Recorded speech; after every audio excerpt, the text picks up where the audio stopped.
Welcome to our channel. இன்றைக்கி நம்ம வாழைப்பூ முருங்கைக்கீரை பருப்பு வச்சு பொரியல் பண்ணுறாங்க.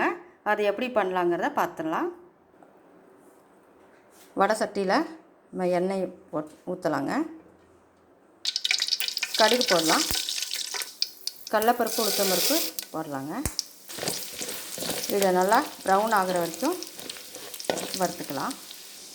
கருவேப்பிலை போடலாங்க.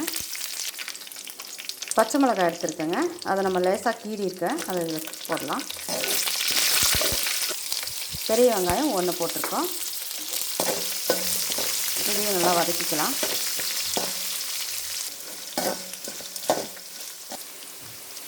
இப்போ நம்ம முருங்கைக்கீரையை போடலாங்க. முருங்கைக்கீரை பாதி அளவுக்கு வேகட்டும்.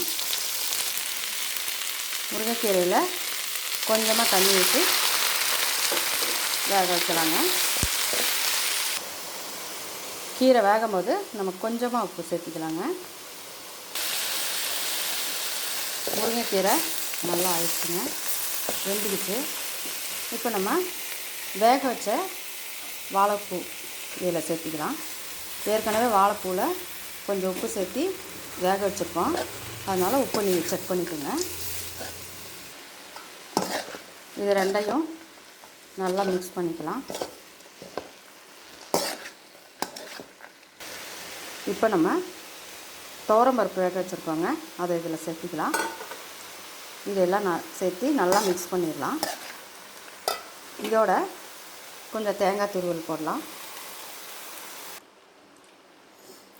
இந்த பொரியல் நல்லா கலந்து விட்டாச்சு. இப்போ நம்ம அடுப்பை ஆஃப் பண்ணிடலாம். நீங்களும் இந்த பொரியல் ட்ரை பண்ணி பாருங்கள். உங்களுக்கு பிடிச்சிருந்தா எனக்கு லைக் பண்ணுங்கள், ஷேர் பண்ணுங்கள், சப்ஸ்கிரைப் பண்ணுங்கள், கமெண்ட் பண்ணுங்கள். தேங்க்யூ.